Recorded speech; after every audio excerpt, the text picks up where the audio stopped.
From baggage claim to pajamas in 10 minutes. Erie International Airport. Fly with ERI.com.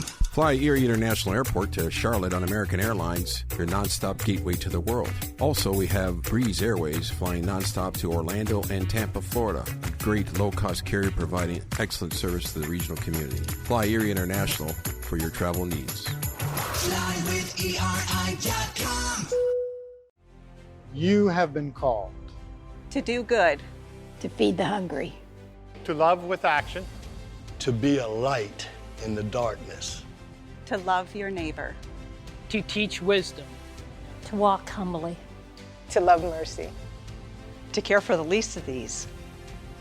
Will you accept the call? This is our city. Our mission. Visit eriecitymission.org/volunteer to accept the call today. Welcome to TalkErie.com's Joel Natale Show, Erie, Pennsylvania's daily podcast. Every day, we tackle the biggest issues that the Erie, PA region faces. Stay informed and involved as we advance the narrative of Erie. Now, here's Joel Natale. Once a month, we set up a meeting with the mayor of the city of Erie, Joe Schember. He's with us now. Yes. Happy February, Mayor. Good to see you. Happy February's almost over, but happy February to you too. Thank you. Exactly. Well, another Friday, another snowstorm. I feel like we kind of navigated it okay, pretty good. It's been a cold winter too. We haven't had a cold winter like this since I was a little kid here. Are you hearing from Public Works about? We're hearing a lot of complaints about we're running out of salt. Anything that way? Are we good on supplies? I believe we have plenty of salt because when I go to get gas in my city car, I can see it, and there's a lot. You can see the mounds. Yes, there's a lot still in there. Well, we went a couple years where we barely touched it, right? Right. Last year we had way less than 30 inches of snow the whole winter. Mm-hmm. It was 20-some, in the lower 20s. So this is been a rough winter for most of us, I think. What do you, as far as getting into the nooks and crannies of the city? The plows seem to be doing okay? Absolutely. They get everywhere. And, of course, back on Thanksgiving where we had those huge snowfalls right after Thanksgiving, that it was hard because they ran out of places to put the snow even. But over time, they got it under control, and they've done a good job since then. Absolutely. I wanted to talk about some other things that have been priorities here. What comes to mind that you kind of been working on in the last few weeks, do you think? I've been working on a lot of things. I've had I've had a lot of speeches to give recently for some reason. So we've spent a lot of time on that, and I practice them a few times before I go and deliver them. So we've been doing a lot of that. Well, you had your State of the City speech, right? On WQLN, right? That's right. Yeah, we did a couple of those around at different places here, and that was good because it kind of put everything into perspective of what we've accomplished over the last 7 years. Absolutely. There's a lot of moving parts. And so one of the things I wanted to kind of congratulate you on is your media department. I don't know who's running that, but at any given time, I could turn on the YouTube channel and watch a land bank channel or... Yeah, and I know this is like super exciting stuff, right? Watching the Planning Commission, but it's there and it's public access, and I think it's quite an important thing for the citizens, right? Do you ever watch city council meetings? I do. Well, those are the most fun. Yes. We should invite in Saeed Taraky and Brother D, Daryl Craig are with us, the community liaisons. I'm going to tell you, gentlemen, for pure entertainment on a Wednesday night, once a month, you can watch Citizens to be Heard at the city council meeting, and really, you learn. I think I learn a lot though at Citizens to be Heard. Don't you think? Absolutely. Sometimes. No comment. Sometimes you could be a little bored, I think, right. Citizens, but so you do learn sometimes. Definitely. Well, there's no doubt about it. And again, we just went through what was it? The tenants' rights. Did that all get where's that at, Daryl? What is that done now? Well, it's being finalized. a lot of hard work, I guess, went into it. I know City Council was working closely and listening closely to the people. I think it was Dean Melinda Hall and that group, the Spiritual Coalition. And I think it's something that's going to, and when everything's said and done, after they revise a few things or everybody has their input, I think it'll come across as being something that needed to happen. You know, well, some of the conditions that were described, and it's usually an out of town owner of a rental that is usually some of the worst offenders, and that's so what I was going to say, Joe. You know, you have renegades who don't follow with the city plan, registering, getting inspected. You have people with needs, maybe a desperate situation, and they take the bait and they go, and then they find out that it's problematic, and so I think it's just shine the light. Yeah. And I think overall it's going to be a good thing. See, when you talk about like some new Americans or refugees as they come, when they're trying to get housing, how difficult is that? And because this really ties into, because it's renters' rights, it's also code enforcement and the whole 9 yards. Everybody has a part to play.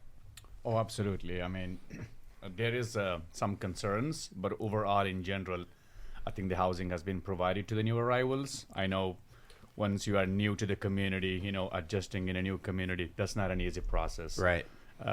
We have heard from some of the immigrants, their expectations are high, when they're coming here. I mean, they heard about the United States, like you are going to the United States, it will be completely like everybody's Beverly Hills, right? Or something like that. Yeah. There are some concerns, I mean, with the landlords, like the bugs issues, painting issue, lead poison issues, and they have shared their concern with the city. We raised that issue in different meetings, how to address that with the landlords and the city. I think the city is working. We have the New American Council meeting. We talk about it, about those concerns. So I hope there's a plan to solve those problems. Yeah. Yep. Mayor, weigh in on this because, again, we've had multiple conversations about code enforcement and just, making sure that that's a robust arm of the city. Are you feeling good where we're going with that right now? Yeah, I feel good, but I still think we can still get better at it. Okay. And be more efficient and effective. We kind of lost our mojo on the quality of life ticketing, which was going before COVID, and you were able to keep short accounts. It's that broken window philosophy, right? Yes, absolutely. Yeah. So, what would it take to really get on the job with all that? Well, we've got a new person coming to work next Monday. And they're going to kind of be in charge of that area, the whole area. So I'm really expecting a lot from him to move forward. Okay, can you announce who that is? I can. We've already announced it. Can you guys remember the name who I'm talking about? And what would be their position, I guess? He is the kind of the head of all our communications. Oh, okay, yeah. Oh, I do know that name. Yeah, so it was announced. So that's somehow intertwined with planning and code enforcement, the COM? Like these guys report to him, right? Yeah. But I'm more thinking of who's actually the chief code enforcer. Oh, who right now Chris Groner has been taking some of those duties. It's been kind of like a shared responsibility. Yeah. Yes. But I wanted to add to what Saeed said. Yeah. I had to deal with a couple code issues, a couple of housing issues since I've been on board, and I'm happy to say that we were able to get them rectified pretty fairly and pretty quickly, in spite of, being shorthanded in that. And so now that everything is being centralized, I think it'll be a lot more effective because, once again, I think that light that was shined kind of spurred everybody into action. And so you see a lot of people just trying to step up and fill in gaps wherever they can, but there is movement, and that's always good when it's headed in the right direction. I mean, the code enforcement ties into what the Erie Redevelopment Authority is doing with the anti-blight. Yep. I mean, it's just all these interlaced situations with the city. The fellow that you're thinking of is Kyle Hannon. Thank you. He's the new COM director. he's going to jump on. Yeah, I mean, he is the director of communication. What the mayor stated, I think someone for code enforcement is also in the process. Okay. We don't know that process. It's with HR. I think they will have more information on that. Understood. Yep. Understood.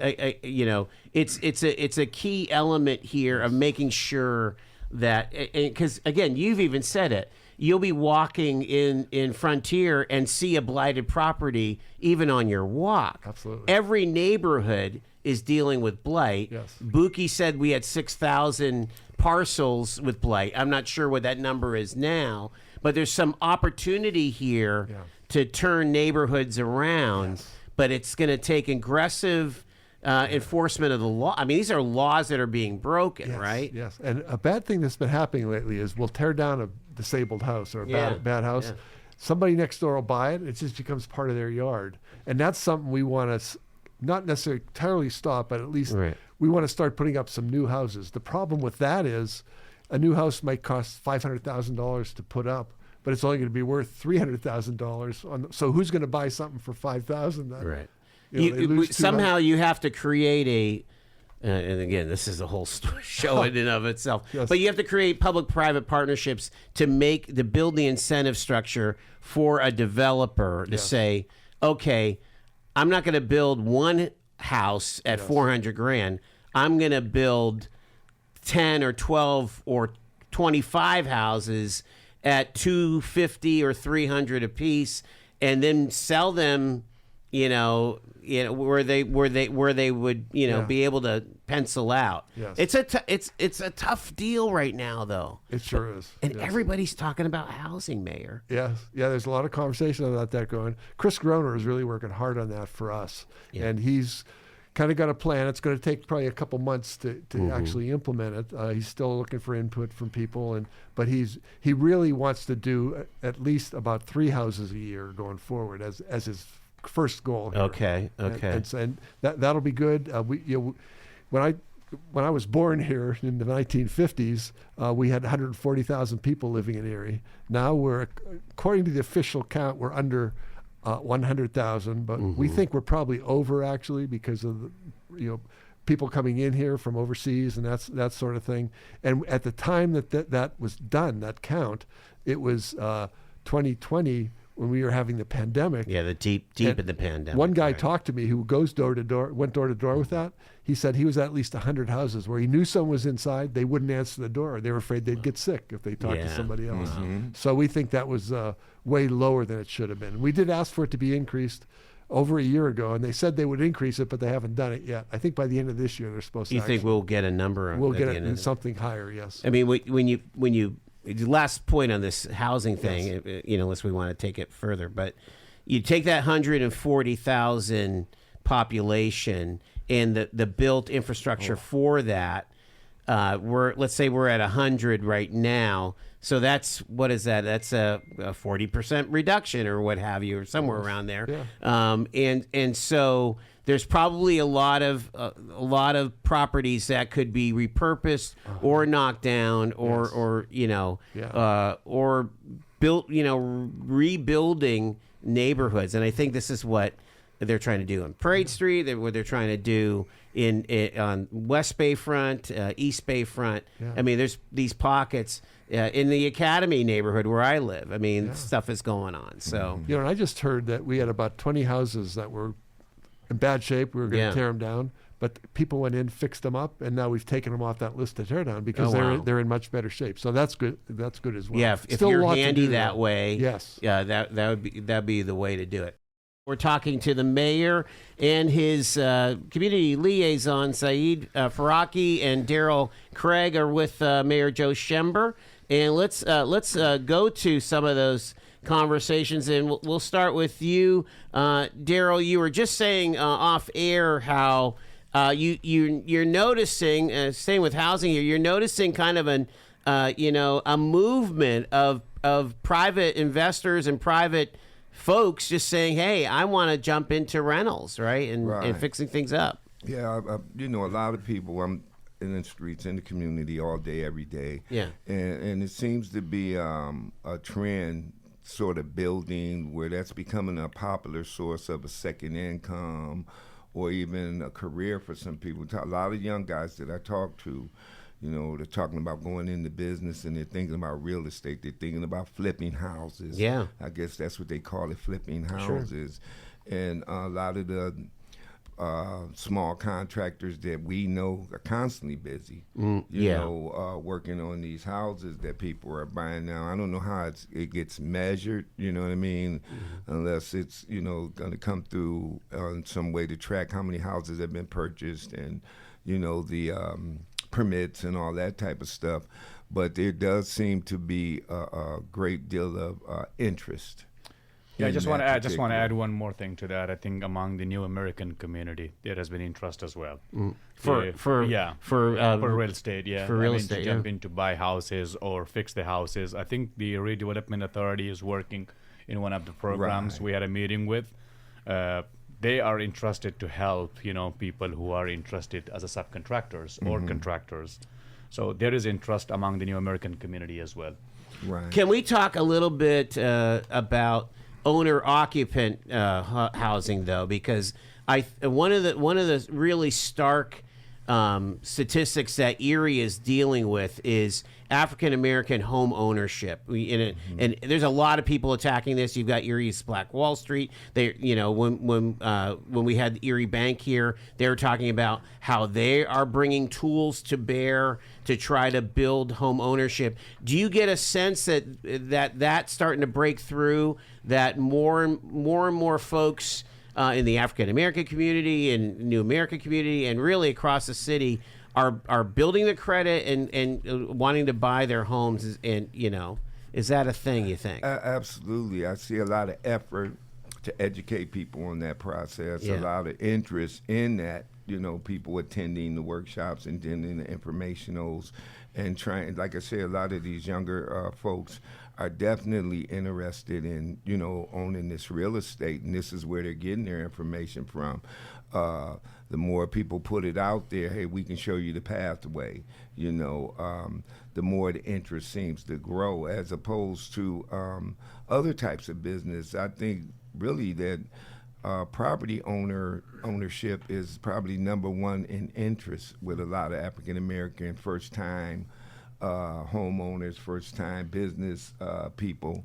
They're looking at real estate. We've been doing a business cohort of our own with Chris Groner, and and both the groups. We've done a couple large groups so far. In each one of those groups, there was a healthy portion of people that were interested in real estate, you know, from the African American community. And it's one of the things that we've been able to develop, that I've been able to make a referral for these first-time interested people. Hey, we got a business cohort coming on. We got this guy, Chris Groner, can show you the pathway. Come on down to this, you know, cohort.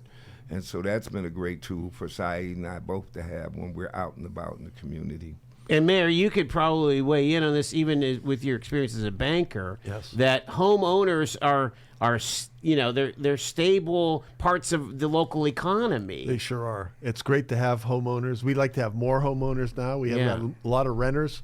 We'd like to have more homeowners because it just integrates them into the community, and they really are part of it. They really set roots in, and they're not. Let's face it, they're not jerked around. Yeah. I don't want to make landlords the bad guy, but you know, we've seen a horrific escalation of what rents are in this town. I mean, you used to be able to rent a flat. I even shudder when I say this, but I rented a flat within the last 25 years for $350 a month. Wow. You know, maybe it was $400 at one point. Yeah. And now, if you want 2 bedrooms and a bath and a, what is it, $1,100? Yeah, $1,200 bucks. $1,200. It's unreal. Yes.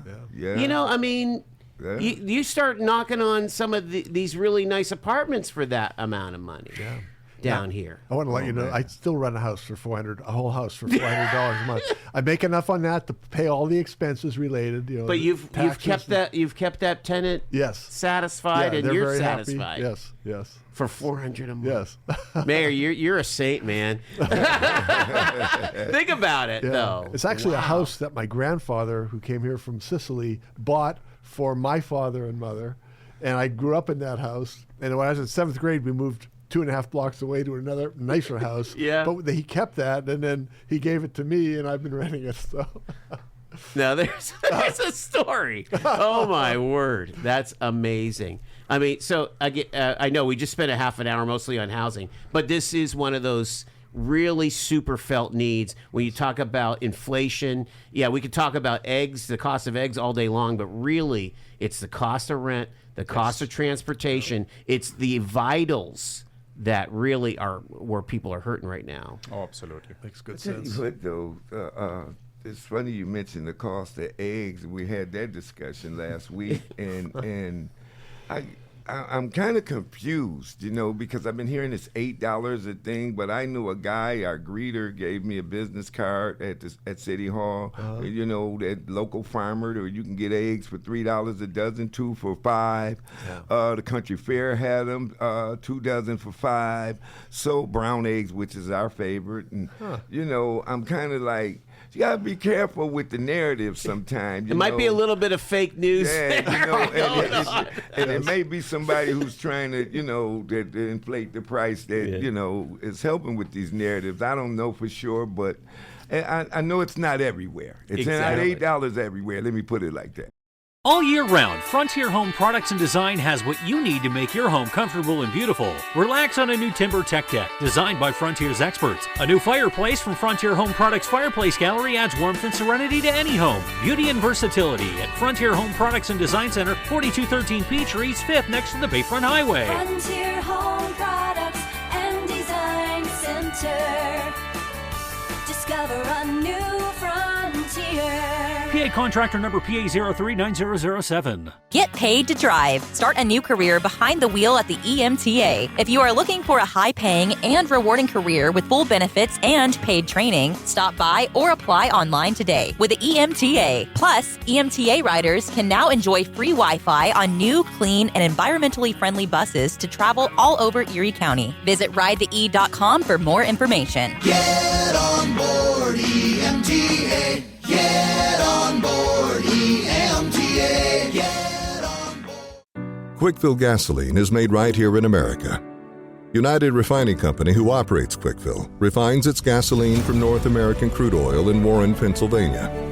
When you buy United Refining Company gasoline at Quickfill, you keep jobs and businesses in America. And you keep American families strong. You don't need to send your money overseas when you buy gasoline. Buy American-made gasoline at Quickfill. Quickfill, driving America. Mayor, let's keep moving and talk about, again, how important it is to have these pipelines to neighborhoods in our community through these gentlemen. Yeah, it's very important. I think it's very important, period, but it's very important to me. I want to hear from the people living in Erie, what they're experiencing, what problems, if any, they have, and how we can make Erie better. What's the best direction for us to go? And we try hard to implement that and move it forward. Yeah. If you can put your headphones on, fellas, I'm going to see if I can grab a phone call here and go from there. Okay. Hello, you are live on Talk Erie with the mayor and the gentleman here. Go ahead. Yes, I have a question for the mayor of Erie and people that's there are listening. I have a concern for the kids of Erie High. They all literally catch the bus around my neighborhood, and I seen the bus ride past. And I asked them, I said, why did it ride past? And they said, when it's full, it's like that. And I said, well, how do you get to school? And they said, we have to walk. With it being cold, what does the future hold for our children, underneath these circumstances? Because we got kids that end up never going to school because of that. They have to walk 2, 3, 4 miles to school in the cold. Well, and I was just—it's a concern for me because I'm a neighborhood guy, and I see all these kids, and I never hear nobody discuss these type of things, and it's difficult for the future of the children, if you ask me. To either just to rely on themselves to get there alone is like a task, Yes, we don't know what they got going on at home, anything like that. Yeah, I mean, I'll let him answer off the air. Thanks for the call, caller. Appreciate it. What's your thoughts? And I'm very, very surprised to hear that because I've never heard that before, and I know kids can walk up to 1 mile. 1.5. 1.5 is the rule. So if they had 3 to 4 to go, That's a lot. We never should drive by them, or if anything, we should drop off the kids we have and then go back and get them as well. So I'm very surprised to hear that. Daryl, are you hearing this from the Blue Coats at all? Or Absolutely not. Now, I'm glad that he raised it, because I can tell you, if he's still listening, please get in touch with the Erie Blue Coats anytime you see something like that. In fact, get in touch with the EMTA. That should not be happening. Yeah. We've worked very hard over the last few years, along with the United Way, with the school district, to provide safe passage to school, to the point that we went out, we shoveled snow. We shoveled whole city blocks to make sure kids couldn't have to walk in the streets. We've done walking school buses where we've walked the kids from their homes to the school personally. And so to hear that a bus is riding past our students and leaving them stranded is no, that's intolerable.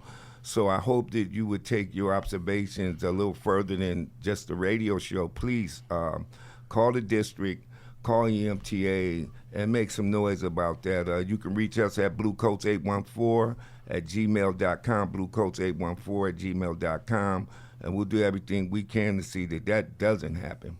Daryl, I would imagine that if they have a full bus, they would roll another bus, because I mean, you have one start time and one finish time, so there's a glut of kids that have to go somewhere. Yep. Absolutely. So you have to roll a lot of buses. And I don't think it just doesn't even sound like that should even be legal, that a bus could ride by a group of kids not without another bus right behind to scoop them. You know what I mean? That not saying it didn't happen, but if it is happening, it needs to stop. Yes, I agree.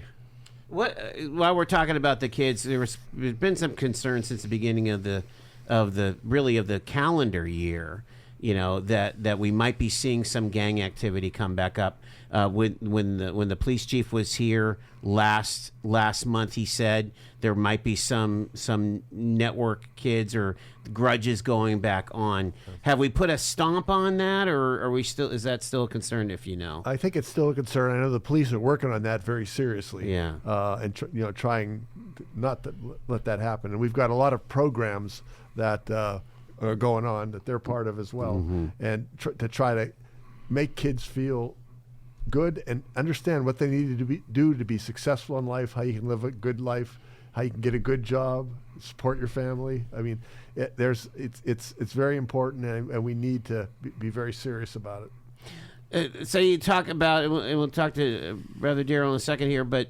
when you're dealing with your communities, and we're talking about the young people, what are some of the concerns that you're hearing from parents, and what are some of the successes, I guess?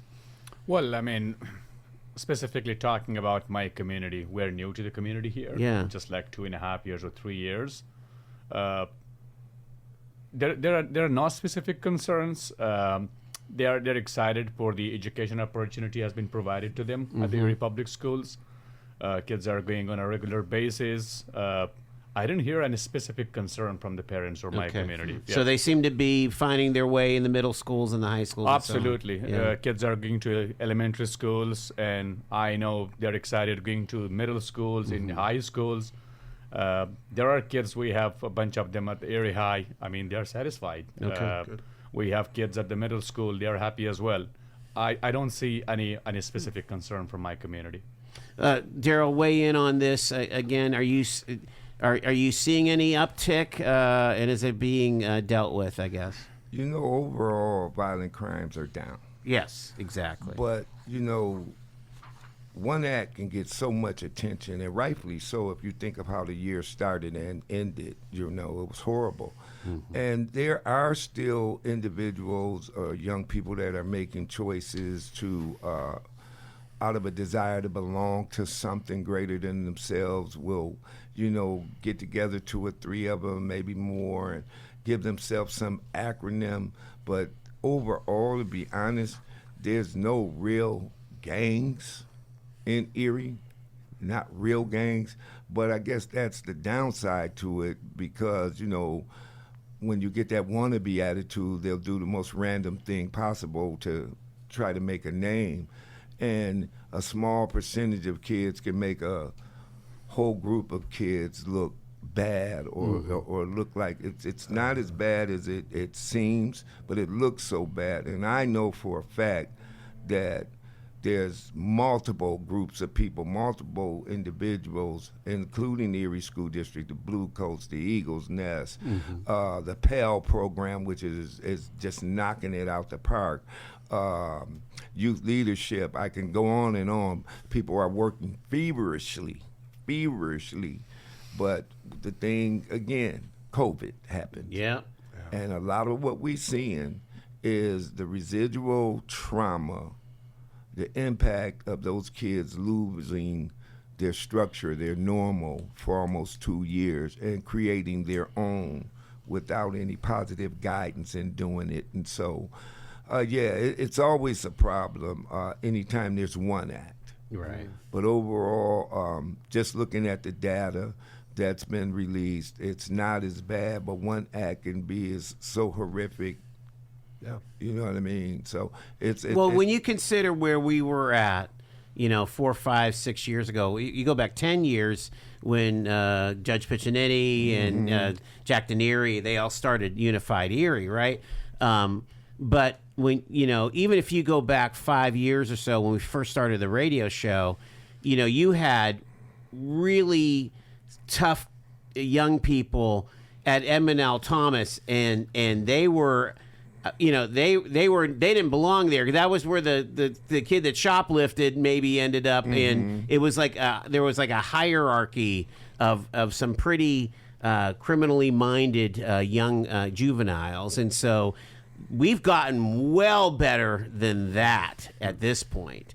Because of the work of Erie Police Department, because of multi-jurisdictional efforts. They had that huge FBI raid, a year and a half ago or so, where it took a lot of, and they've taken a lot of guns out of the area. We've actually done that every year for the last 3 summers now, and there have been with like a big 50 people arrested. Yeah, wow, and that's had a big impact. Yeah, absolutely. City police have been doing that. And we had the coroner on earlier in the year. Fentanyl deaths are way down. So that's an indicator that the market isn't as prolific as it used to be. Yes. So that's wow. Good. So those are all good indicators for sure. Very good. What else are we working on as folks in the community here? Saeed, you want to We're working. Especially like my job as an immigrant and refugee liaison, very well connected with the immigrant population in the city of Erie, especially with the new administration. There are some concerns among the immigrant community. But again, I just want to talk about we are working and serving those who came to Erie legally. Since 2018, Erie has welcomed more than 4,000 immigrant and refugees in the city of Erie. 3 agencies are working with them. The city is working with them. Especially like couple of last few weeks, there were some concerns among them, but there should not be any concern. They are here legally. Right. They're not illegal here. They have been through a process here. So working with those, especially with the immigration attorneys, how to pass that message to the immigrant population, what is your rights? You need to know your rights. What are the documents you need to have with you? If there is anything or any problem for you, reach out to us, how we can connect you with different resources. So this is what I'm working on. And also, like Brother D mentioned, the business cohort. I think it's a good opportunity for the new Americans that they are coming to learn about the resources. We had successful 2 business cohorts. Some new Americans participate in it, and also the flagship grant, that they are going to be announced probably next week. I know some of the new Americans will be part of it to get it and expand their businesses. That's what I'm working with. Again, Erie is a welcoming city. We are happy to be here. The new American community is focusing on how to contribute to the economy of Erie and the development of the city of Erie. So that's what we are working on.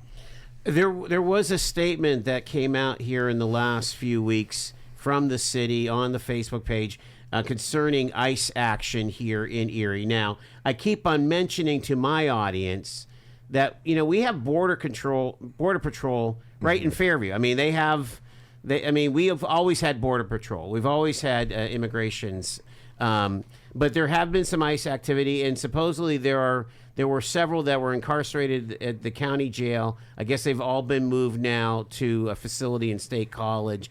Do you guys have any comment on any of that? Is there a role? I guess in a criminal activity, the Erie police will act with FBI or other agencies, right? Absolutely. They always do that to make sure the arrest can be made without anybody being injured. And they do a good job of that. But in terms of just going after people because they're from another country, we don't do that at all. Okay. And probably never will. Right. Yeah, because we're a welcoming city. That's part of the being a welcoming city. The City of Erie Police Department will not coordinate that. Again, you talked about the ICE activities.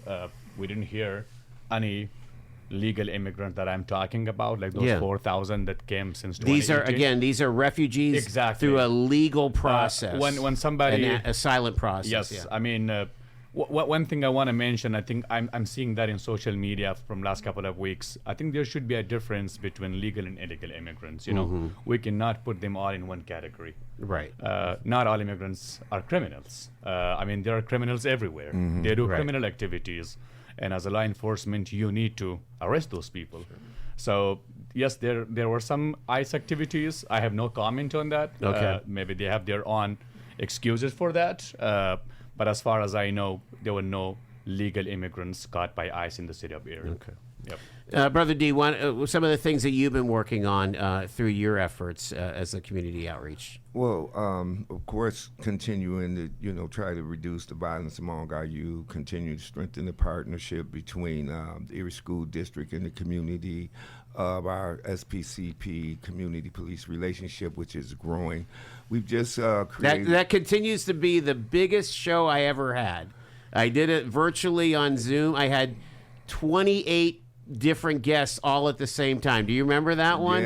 It was literally right after the George Floyd murder in May of 2020. Go ahead. And we don't give ourselves enough credit for that because I think Erie handled that fantastically. Exactly.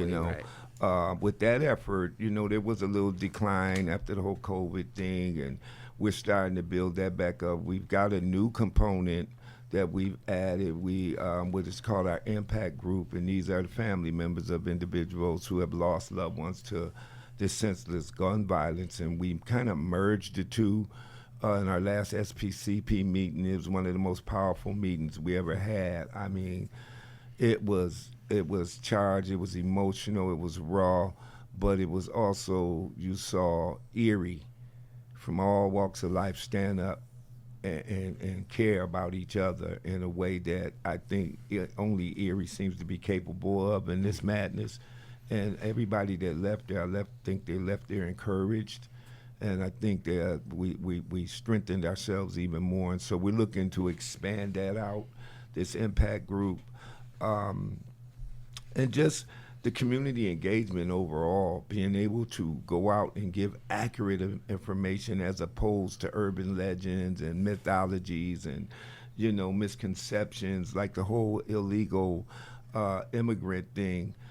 We've been making sure that we all spread this message of what's the difference between because sometimes even the immigrants don't understand that because of language barrier, you don't have to worry about that. You're not illegal. You know what I mean? Because of this narrative. And contrary to popular belief, I don't know of one bus that is pulled in here in the middle of the night and dumped off a bunch of illegal immigrants. Right. That's never happened. Are there not illegal immigrants in Erie? I don't know that. Right. But even legal immigrants, one of them may find themselves in some criminal activity, doesn't mean he came across the border to do illegal activity. You know what I mean? Sure. Just like we say all kids ain't bad, And so it's the narratives, and I think that Saeed and I have been able to help a little bit with that and giving accurate information as opposed to the guesswork that seems to get done around these certain topics, Sure. And I appreciate that opportunity, Mr. Mayor, to have been able to do that. Mayor, we've just got a couple minutes left with you and our friends here, the liaisons. when you talk about your core values, it's pretty evident of what these gentlemen are working on. Yes. Really is kind of flowing from your leadership. I really, really appreciate everything the two of them are doing, and many of my other employees as well. Right. When I first took office, I was saying, well, I might be able to do 20% by myself. Within the first 2 weeks, I changed it to 15, to 10, to 5. And I started to say, I couldn't even do 5% of what we're doing by myself without a great team. So I'm really blessed with that, and really grateful to them and to many of my staff. What do you think are going to be priorities here in the next several weeks as we enter into March? And will you be like at the St. Patrick's Day parade? I mean, is that one of your things? I've been at that every year so far. So you've got the green beads, right? Yes. I mean, there's 4 things that I kind of focus on. One is increasing housing opportunities and home ownership, and that's a big problem right now. Everybody knows that. That's something we're addressing. We're also trying to add more jobs, and we've had some success with that, but we want to do more of it, and also more opportunities to invest. We want to improve public safety. We've made great progress with that, improving the public safety, but we want to do it even more. In fact, one of my dreams is that we get through a year and no one is killed by a shot of a gun in Erie.